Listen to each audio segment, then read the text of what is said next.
This episode is brought to you by ESPN.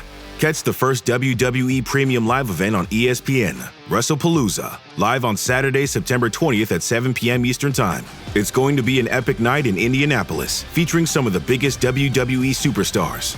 This event is only on ESPN, so go to stream.espn.com and sign up to the ESPN app today for your all-access pass to WrestlePalooza and all WWE Premium Live events. New Vitamin Water Zero Sugar Pineapple Passion Fruit is packed with vitamins, just like the amount of peas we packed in that sentence. It's packed like your tote bag, the one you stole from your ex, or your overpriced half a studio apartment, or extra rushed rush hour traffic. Packed like your calendar, triple booked at 5, of course. Grab a Vitamin Water. Did we mention it's packed with vitamins? Raise the rudders! Raise the sails! Raise the sails! Captain, an unidentified ship is approaching. Over. Roger. Wait, is that an enterprise sales solution? Reach sales professionals, not professional sailors. With LinkedIn ads, you can target the right people by industry, job title, and more. Start converting your B2B audience today. Spend $250 on your first campaign and get a free $250 credit for the next one. Get started today at linkedin.com/campaign. Terms and conditions apply. The family that vacations together stays together. At least, that was the plan. Except now, the Dastardly desk clerk is saying he can't confirm your connecting rooms. Wait, what? That's right, ma'am. You have rooms 201 and 709. No, we cannot be 5 floors away from our kids. The doors have double locks. They'll be fine. When you want connecting rooms confirmed before you arrive, it matters where you stay. Welcome to Hilton. I see your connecting rooms are already confirmed. Hilton, for the stay. Hello and welcome to episode 264 of the Washed Up Emo podcast. This is number 3 of 5 of the Minus the Bear, Menos el Oso 20th anniversary interview series. And now, David Knudson. We've had David on before, which is fantastic. He has come on to specifically talk about this record, and I really think you're going to enjoy it. So this is, if you're coming in just for David, know that we've got the other folks on it, and everyone describes the other people in the band with one word. So it's very fun to hear what everyone says about everybody else. And I think it's worth sticking around for. All right, so this is 3 of 5 celebrating Menos el Oso 20th anniversary. There is a reissue on Suicide Squeeze. They are on tour, and you should check out this however you do, physical, digital, or you're listening and learning about them for the first time. Please dive in deeper. All right, so this is episode 264 of the Washed Up Emo podcast with David Knudson talking about Menos el Oso 20th anniversary. Oh my gosh, it's Tom. I know it is. Again. What is up? Oh, how are you? Good. Happy Thursday. Yes, absolutely. I think so many people recently are so surprised that I do it over the phone. So people are like, is this like a Zoom link? I'm like, I don't want to see you.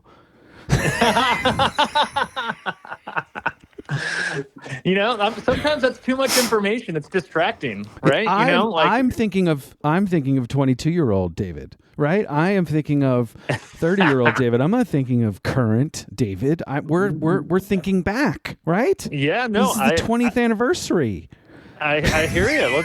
Let's pretend that we're talking like it's 2005 and that we would do that over a telephone. Yes. BFF, are you excited for Best Friends Forever?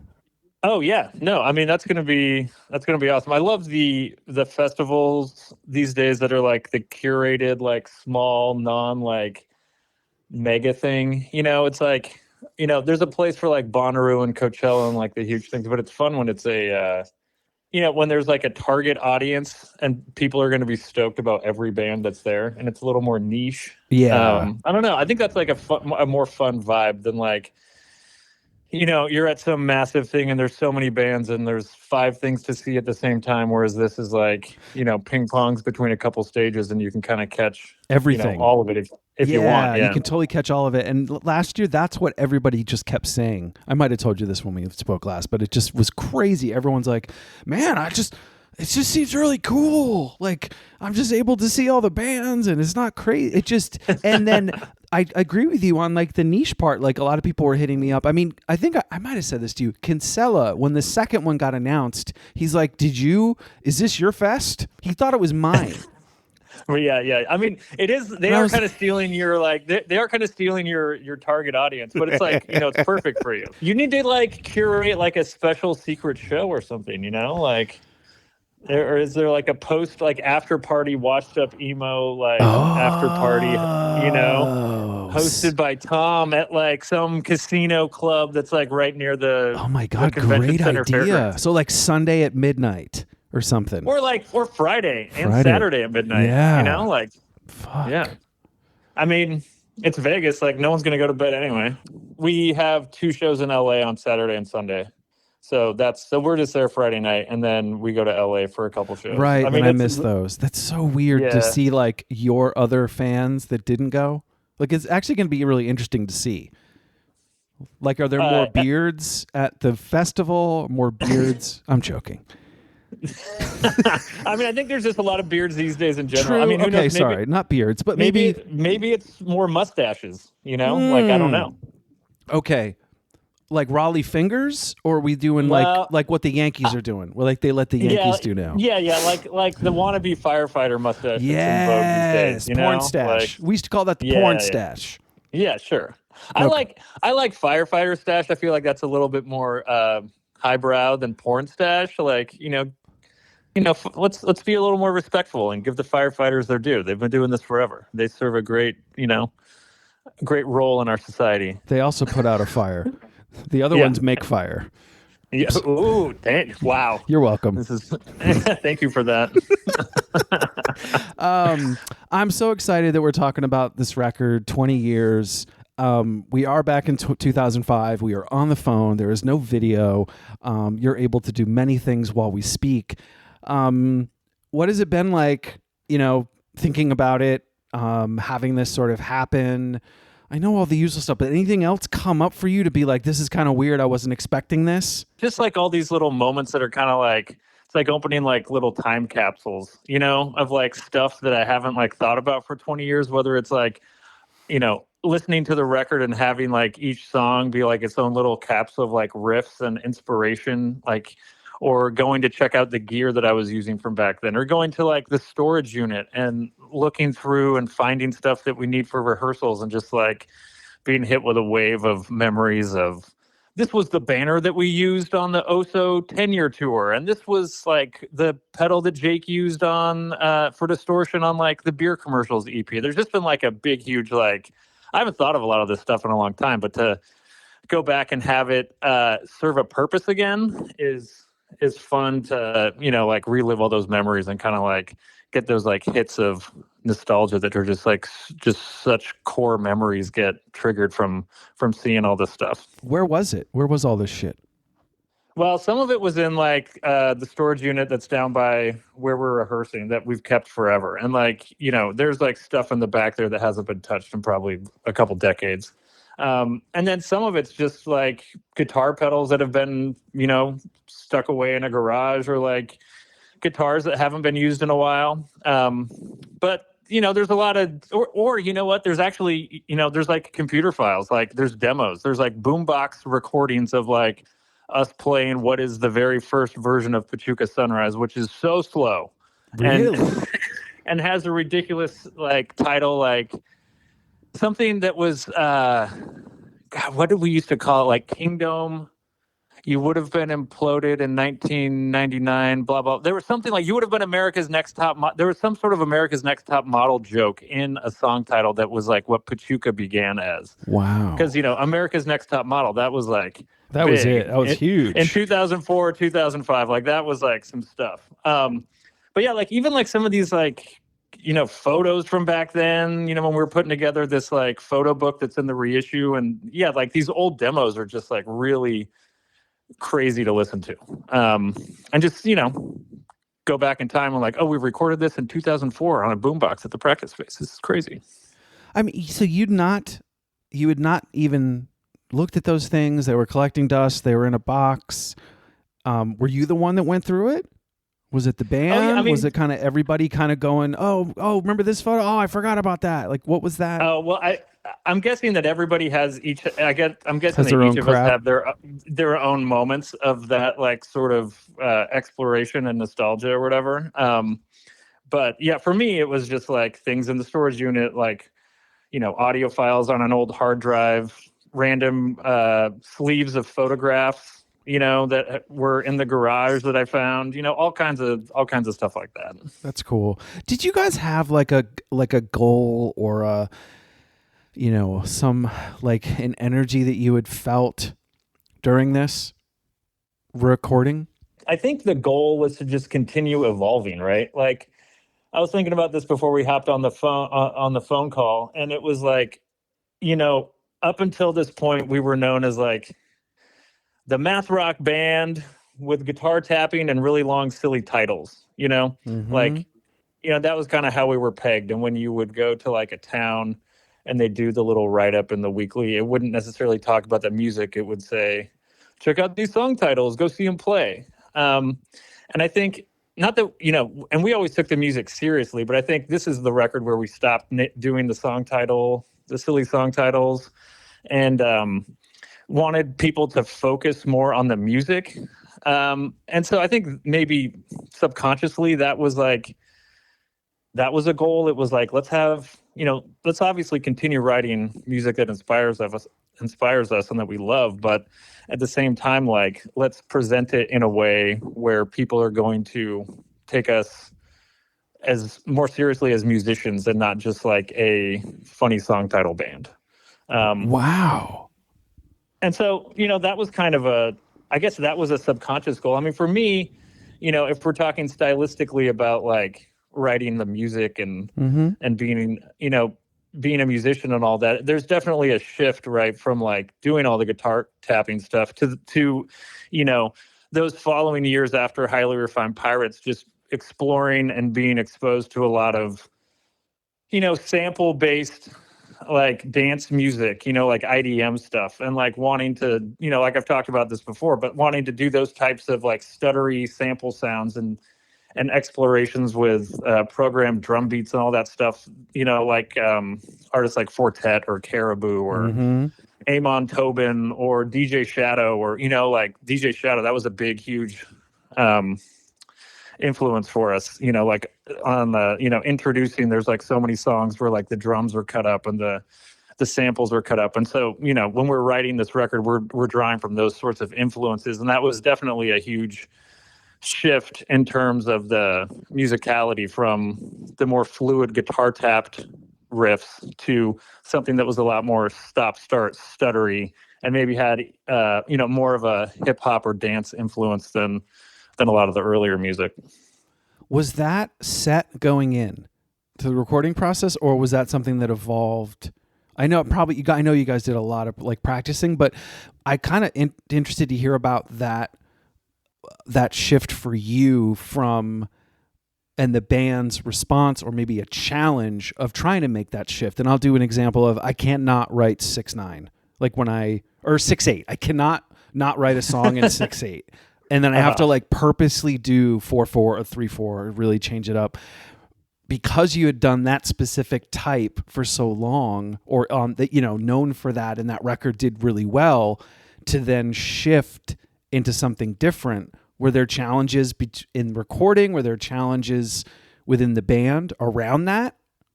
I don't think there were challenges I think it was just a continuing evolution of the sound. And it didn't happen like one night.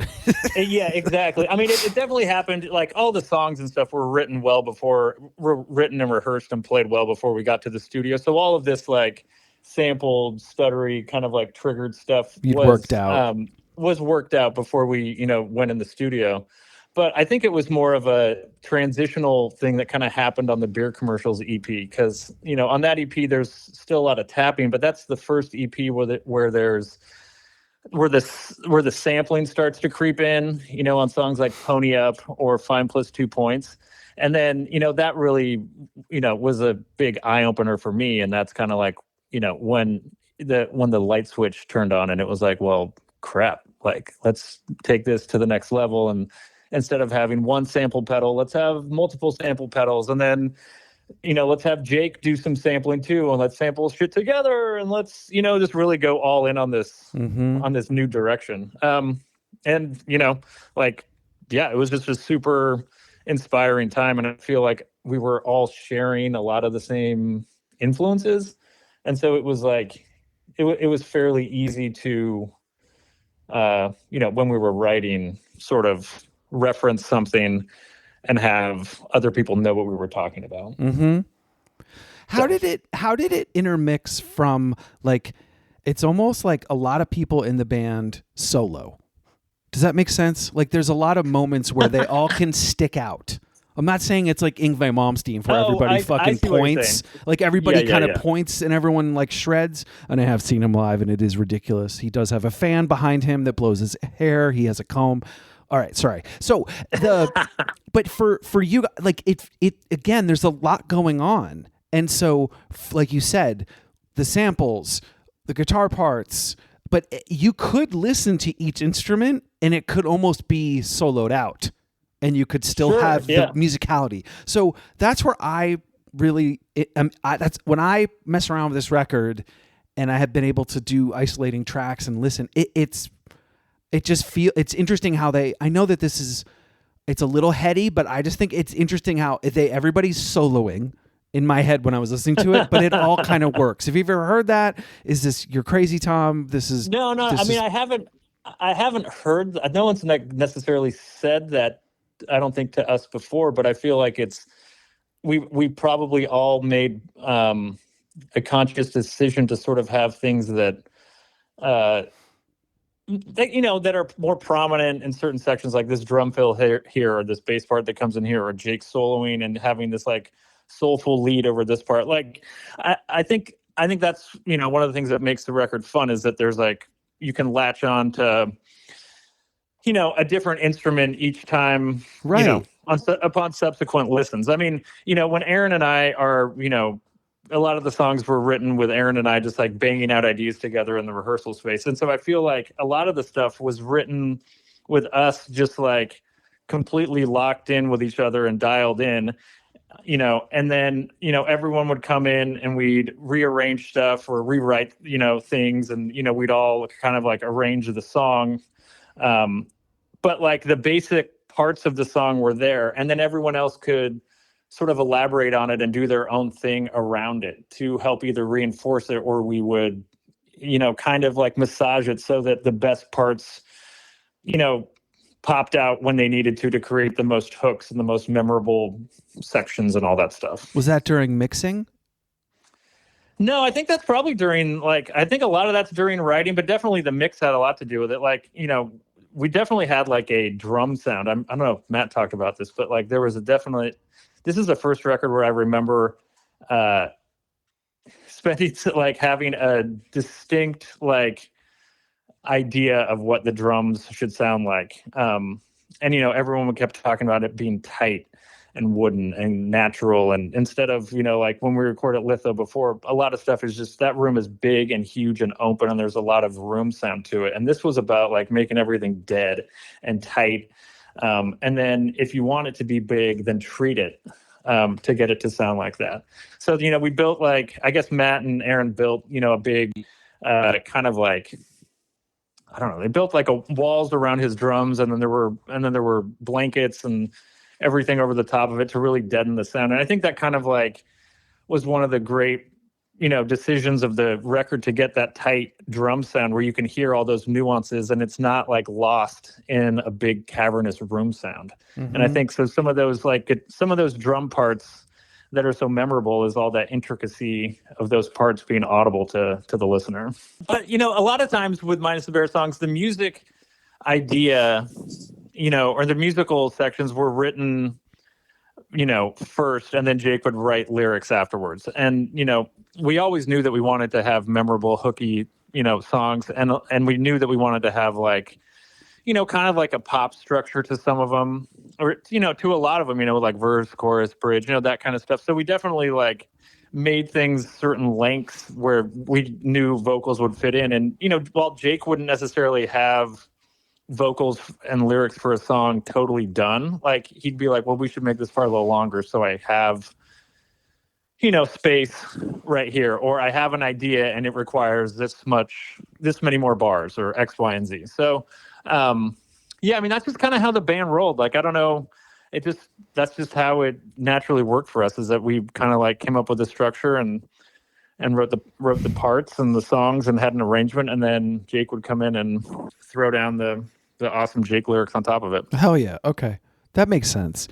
How were you like in a headspace for this recording in this time period?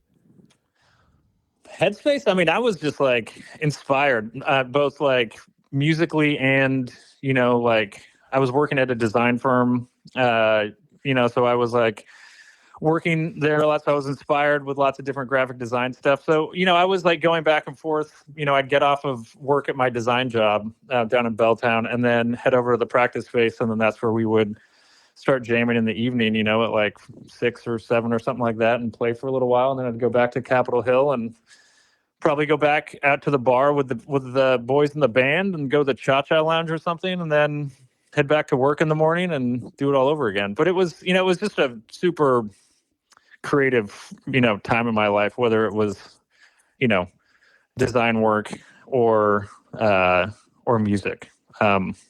Did you have to, when you like opened up those things, looked at your pedals, looked at all the things, were there things that you forgot that you had played, or things that didn't jump out to you until you kind of revisited this record? From this record specifically? Yes, I mean, for you as a player, like you being I don't fucking remember that. God, I gotta watch a video. Dude, yeah, like, well, see, here's the thing, like El Torrente, that one's hard. Because we never, ever played that live, because it was a song that was the one song that was written in the studio. And so that song, we just never played live. And so there's no muscle memory for that guy. But every other song, there was just like, at least for me, instantaneous, just like, boom, this is where the fingers go. This is where the toes go. Wow. This is where the feet go. I mean, it was like that way in Botch too. I mean, a lot of these songs, when you tour on them for so long, it's like, you find the position where your hand rests, and a lot of times it's just like the fingers just do it themselves. Right. And so, I feel like I'm lucky in the fact, that I'm able to just kind of strap it on, and a lot of it comes back naturally. But, there was some like pedal work, and, like, I guess one of the biggest things was just getting like the right, like, tones and like delay sounds. But I mean, the playing came back pretty quick, with the exception of the El Torrente song, which even though we've rehearsed like, I don't know, almost 3 weeks at this point, like I'm still like, I think that's right. Like I gotta yeah, that's it. Okay. So you think you have it? Oh, I've got the tone. There's just like some of these, there's like a big long backward sample part in there that I'm still trying to figure out what I sampled, because it's backwards, and so figuring out it's a little harder. So you gotta there's a lot more effort involved. But do you think there's like do you think there's a nerd on Reddit that could help? I actually watched a YouTube clip of us playing it 10 years ago at the 10-year anniversary tour, and there's like a 90-second clip on the internet that I watched, and it at least informed like a hand position moment that I was able to then replicate, and then kind of like figure out, oh, my plane would have led me down this route. So I thought you were about to do like an Epstein thing where there was a minute gone in the video, and like it was that part that you were looking for. No, yeah, it was just like redacted, just like blurred out in the video. Dave, you will never know.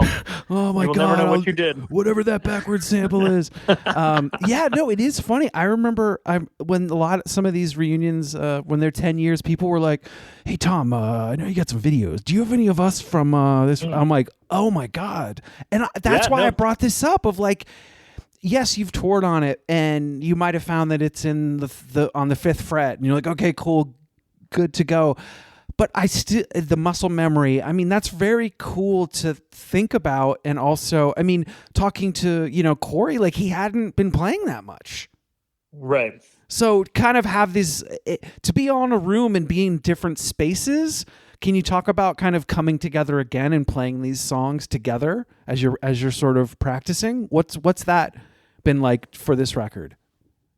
Oh, I mean, it's been super rewarding and great to come back. I mean, it's nice to be able to take time off. And, I think when the band ended, we all needed a huge break. When we broke up in, 2017, 2018, whenever it was, like, we'd been playing together for 18 years at that point, nonstop touring, whatever. Like, we all needed a break and we all needed to do our own personal things. So while that farewell tour was an awesome way to end it, and I wouldn't change a thing about it, I think we all needed time and space to kind of like, I don't know, have some sort of appreciation and gratitude and maturity and sort of like create some fondness in our minds for what we had done, because in that whole, living in the moment through all those tours and records and songs and all that stuff, like it gets lost about, how much it means to you as a person and a musician, and also to all the fans and all the people around you.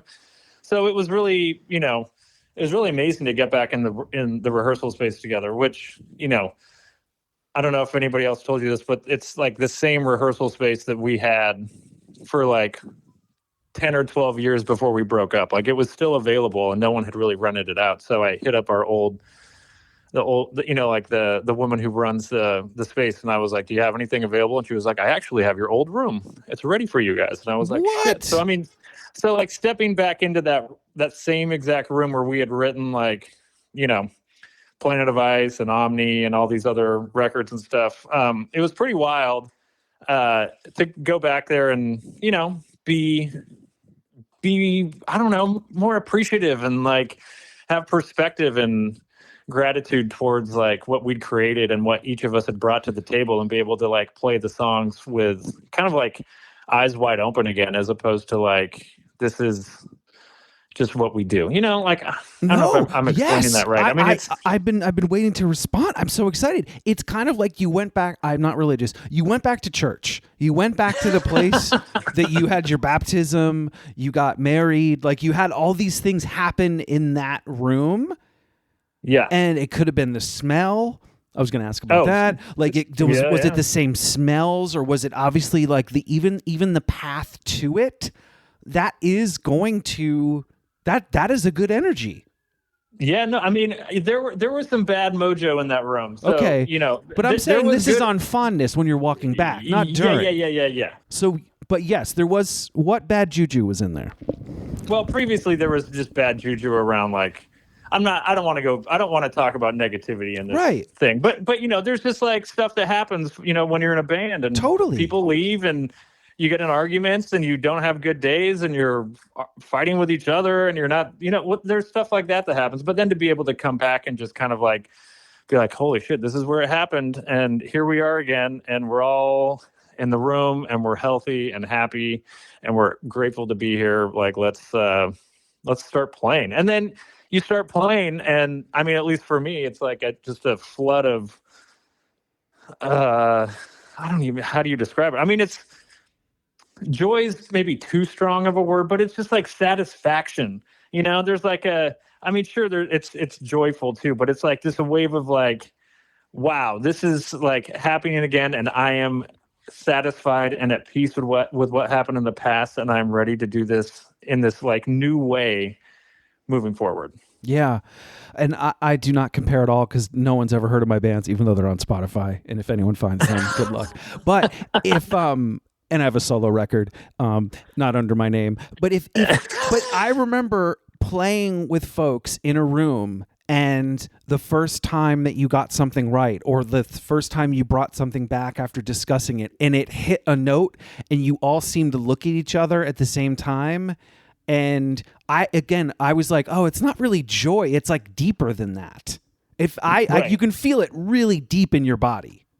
Yeah. There's something with music where, obviously it affects your soul and your spirit and everything, like ethereal surrounding you, you know, and you know, music's great because it doesn't involve, it's communication, but it doesn't involve words, you know, and it can be like communicating with each other on this like separate plane that's unique to those 5 people in the room. Yeah. So yeah, not looking at the negativity, but more of like you were in this room, and did your thoughts around the record change while you were playing these songs? Did things come up that you didn't expect? Literally as you're playing these with everybody again in that room. Did things come up that I didn't expect? I mean, I don't know. I think, you know, there was such a level of probably heightened anxiety and just like, there was a lot of nervous energy, you know, and whereas now I think when we're about to go back and rehearse again in a week, you know, I think we'll all be a little more. I honestly, I don't really know how to answer your question, to tell you the truth. Like everything kind of fell into place the way it was supposed to, you know, like everyone came in prepared and everyone came in and put their best foot forward. And it was just like everyone had done the homework and everyone came in and Jake started singing and, you know, he sounded great right away. Like, I don't know that Jake's really sung a lot, but his voice sounded, you know, just as good or better than it did 10 years ago. It was just a, you know, just a very wholesome, wonderful experience getting back together that first time. I think what this reminds me of, and also other folks have mentioned this in the band, is like you said, coming together with your homework done and being in a different space and being together. And I think I spoke about this with Corey. I said, even if one person came or one person listened, it's just that you guys got back together and did this, and everybody's healthy and happy, and you're able to hang out, and you have this great excuse. Yeah, totally. Yeah, I mean, it's a great excuse to connect with people who you spent, you know, a ton of your life cooped up in a van or a bus or a plane or, you know, a practice space with, or a car or whatever it's got to be. So it's just wonderful to be back with everybody, and I'm just, you know, it'll be fun to be back on the road together and be a little more together. Yeah. Like personally, you know, like the last time we were on tour, like I was not doing great, you know, with, you know, personally with like drinking and all that stuff. And so this is like yet another, you know, like the Botch experience. That was like my first time going on tour and not drinking. And it was so freaking rewarding and wonderful to be like in the moment and playing the songs. And that, I don't know that I've had that experience with Minus the Bear in decades, you know, like there's such a big thing in Minus the Bear surrounding, you know, like, you know, kind of Minus the Bear can be like a party band, and that's awesome. But like behind the scenes, like the party was really fun for a long time. And then the party got kind of dark, you know, and for me, it got especially dark. And so like some of my memories of playing these songs, you know, on the final few tours, you know, are like not great, you know? And so like I get a chance to go back and like play these songs to like a level that they haven't been executed on my part in decades. And I can't wait. Fuck yeah. So with having the last record, people mentioning, you know, that those longer songs instead of the record, what was your initial impression of the reviews of being, you know, received by fans and critics? And then what about like you're still talking about it 20 years later? About Oso, how it was received by fans and critics initially, and then it's had this enduring impact. Yeah, I mean, I don't know. I'm not sure that I expected to be talking about it like, and people appreciating it 20 years later like this. I think, you know, it's funny, like people don't really review records a lot these days, but I feel like we got some good reviews for Oso back, you know, back in 2005. I mean, what I really remember the most is just people talking about, like, this doesn't have anything to do with critics, but just about how they got the record, right? And it was just like so many people, that was like LimeWire, SoulSeek, BitTorrent, like Napster, like heyday, right? Dude, mine was on a burned CD. Yeah. And so like, and this was also the time period when like you would have to like release CDs to like the press, Yes, like three months before the release date. And so I think Oso like was leaked online like 2 months or some ridiculous, huge like time before it was actually out in stores. But I just remember so many people saying like, my friend burned the CD for me, or I downloaded your entire discography off of BitTorrent, whatever. And like, I'm like the world's biggest fan now. And like, I don't like, in hindsight, like who gives a crap? Like at the time, I think I was maybe like, damn, I wish you would have like just got it on the release date at the, at the CD store or whatever. But like, in hindsight, now that we're in the streaming age, like who really gives a crap how anyone finds out about your band? But it was just like so many people were sharing music that way. And we really, I got to say, I think our band, just like a lot of bands from that era, just like benefited from people trading music so freely and having it be such an easy thing to do. And they showed up to the show. Yeah, no, exactly. But that's exactly like they showed up to the show and they bought a ticket and they bought merch, You can't download a t-shirt. Exactly. Like I don't like you can take, just like, I mean, that's the model these days, right? It's like you give away your music for free online and you hope that you sell tickets and merch. I mean, yeah, it was just happening in a different way like 20 years ago. But I don't know. That's one of the things that's like popped up in my brain surrounding this whole thing is just like how much different the music distribution, is and how people consume music. Like, we did this whole, like the thing that really changed stuff kind of was like the Pachuca Sunrise video, because that kind of got played on MTV2 on like Subterranean or whatever their shows were. And that was when like, MTV still had like music videos and all that stuff. And, there's definitely like, a shift, I've mentioned this before to people where it's like before the Pachuca video came out and before and afterwards. And I think once people saw that video, they were like, oh, I'm going to go onto LimeWire or BitTorrent and like check out the rest of this album. And then it's like, boom, okay, now it's in your possession and people discovered it and it kind of like took off from there. Word of mouth, is kind of like the best thing for a band. And it still is its infancy like that. Yeah, for sure. But this, I agree with you. This time period, and I like that you brought up video part. I was actually just talking about this with my wife.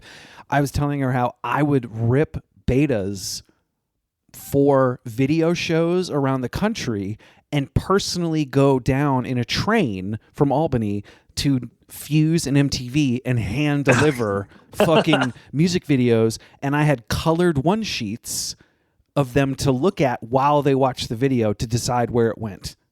Wow. But like those made, like that was the front page. That was if Google AI gave you the answer and it gave this thing ahead of it. This is what this was at the time. And I just think this is the summarized version of what you're looking at. Yeah. Yeah. And that video that you guys got played again had that moment is, I think, really interesting because it is one of the last few times, like you said, that they had these videos, they were in rotation, kids watched it, and it resonated with such a large group. Yeah, totally. That people saw that in many ways, and I just think the video and whoever did that at your label, like got it into whoever's hands, like that could have made or break. And you said before and after, right? Yeah. And I totally. It's a really cool. It's that video probably is a huge reason why we're talking. I'm sure it is. Like, I mean, I remember like having conversations with David from the label, David Dickinson from Suicide Squeeze, and talking about how he was going to use Hip Video, which was like yes, you paid them. Yeah. I mean, just like you would a normal publicist, 100%, like, whatever. But like Hip Video would send like email reports about like all the plays on different like like local whatever video shows that would air at like midnight. Those were on weekends, huge. You know what I mean? And then also the MTV plays on MTV2 or whatever, and like. Yeah, I mean, it was a big deal. Whenever we got those emails, like I mean, I know I was like, oh damn, oh this is great, because it seemed like that was one of the ways to get people to one of the main ways to, expose folks. Yeah, and that's why that time period for this record is such a cool moment, because I just remember doing it personally not personally, for work, and having these bands notice. Like Totally. They were like, people are singing this on this next tour. They like know the song. I'm like, fuck yeah. Absolutely. And so that's really cool. No one's brought that up, but I just think that's such a interesting moment. Especially now with where we're at. But yeah, that's a lot that's changed. Anything else that's kind of come up that you've thought about with this record? I mean, I don't know. I mean, this was like a record that we just toured on like relentlessly, and this was also like a big transitional moment in the band too, because Matt toured on the first half of the touring cycle and then decided that he was just producing and recording tons of stuff, which I'm sure you guys talked about. And so, he had this opportunity. I think he was doing the Mastodon Remission album. And I remember, I think we were at Jake's house and he said, he was like, I think I got to leave the band. I'm not going to be able to commit to you guys as much as I want to. And I know you guys just want to keep touring. And so, this is when we brought Alex in to be our keyboardist, and he completed the Oso touring cycle. But that was kind of like, that was like the transitional shift that went from Matt's our keyboardist and to Alex is now going to be our keyboardist, and he's going to Matt definitely had his strong suits, and it was awesome to have him like kind of like thinking as a producer and as an engineer while we were writing songs, and then we shifted to Alex, who's also an engineer and a producer, but he's like he went to Miami for music theory and all this stuff, so he was able to bring in a whole different set of tools to subsequent records like Planet of Ice and Omni that kind of led the band to its second act, so to say. Yeah, actually, Matt did bring that up a lot, and I just we nerded out a lot. It's crazy. it was pretty nerdy. Good. Yeah, we got pretty deep. No, I think that's perfect. So, we have a big section that we have to talk about, and this is if you had to describe each of the members of it with one word. Okay, so we're gonna describe each of the members in one word.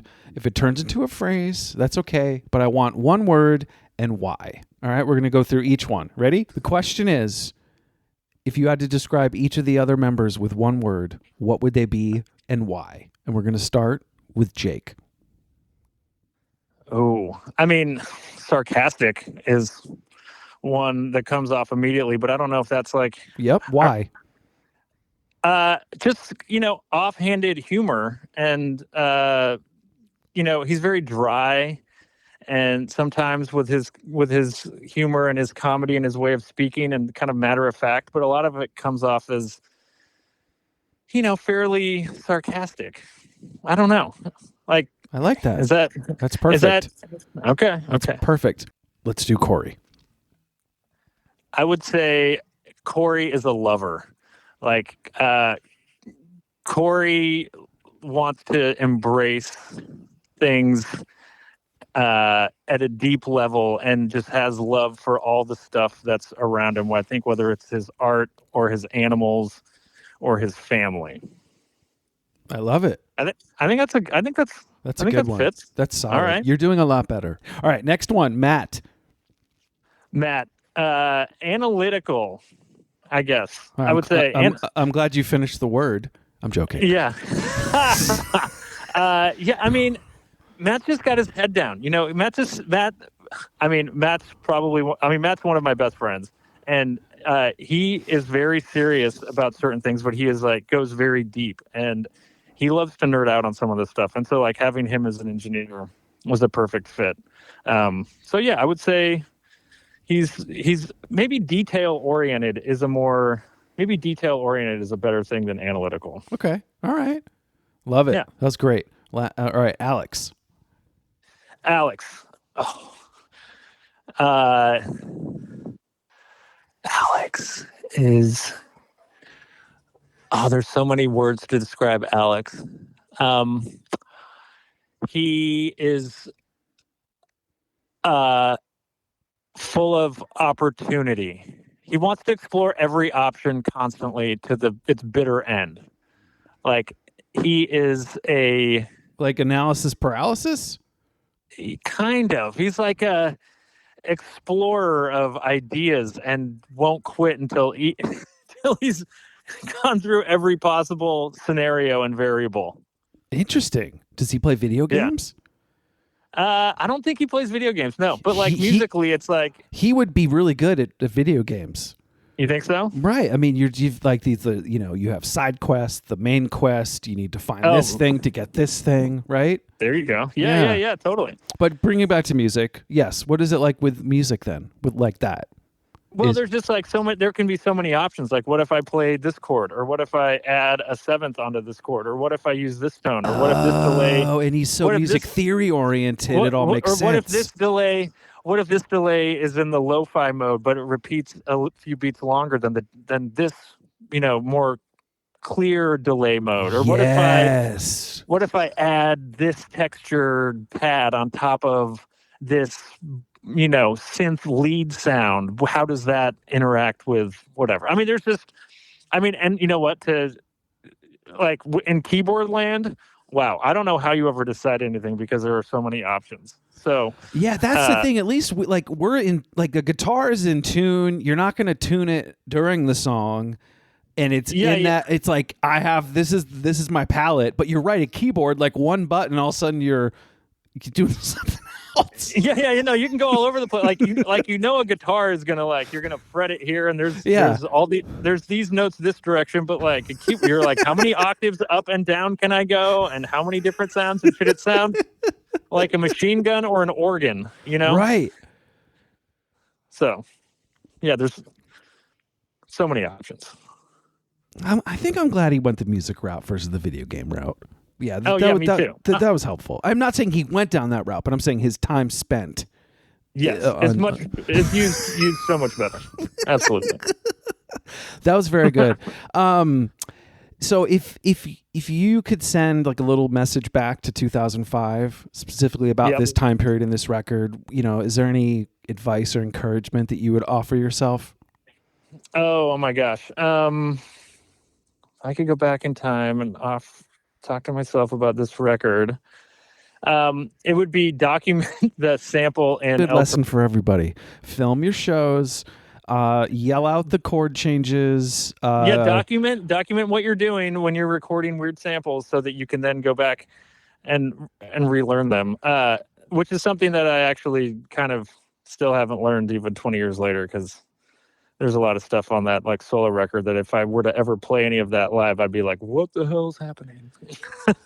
When I first realized that, to watch the fretboard with such was, there's two. One was I'm Broken, the Pantera video, because there's that shot of Dime's guitar and you can watch his fingers.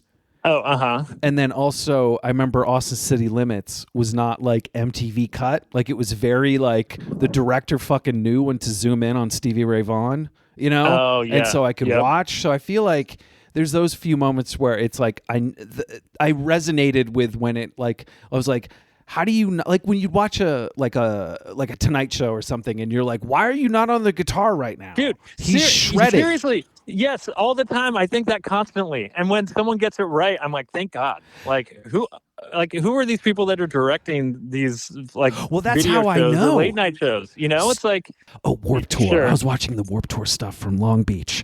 I mean, some dude's fucking ripping it, and they're showing, the drummer doing Or it's even worse if someone's ripping it and then you show just the singer just walking around to get a bottle of water. Yes. Yes. You know what I mean? It's oh, there goes the singer going to get a bottle of water. Dude, pan over 10 feet to the left and get the guy that's going nuts. Yeah. The guy in Pennywise is playing very well right now, and it's his part of singing, but you're showing the bass player right now. Yeah. That drives me up a fucking wall. Figure it out, people. Who do we talk to? I don't know. Sounds like you might know some people, though. You might have some clout. No, I have zero clout. I don't have a ticket. I'm joking. I'm joking. No, I think it is. I think it is really a good lesson, even outside of the joking, of like really do like write down what you wrote. Look at what you're presenting and treat it like that. And because a lot of times back, like I said, back in the day, you would sketch this out or you would write it out. And in punk rock, you're not writing shit out. You barely can read tablature.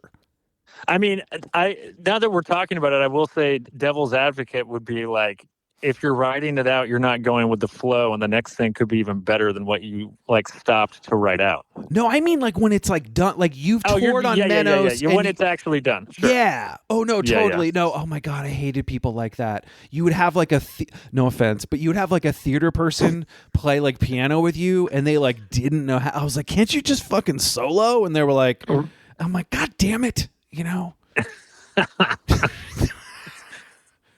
You're so refined. Yeah, exactly. Just like let loose. Come on.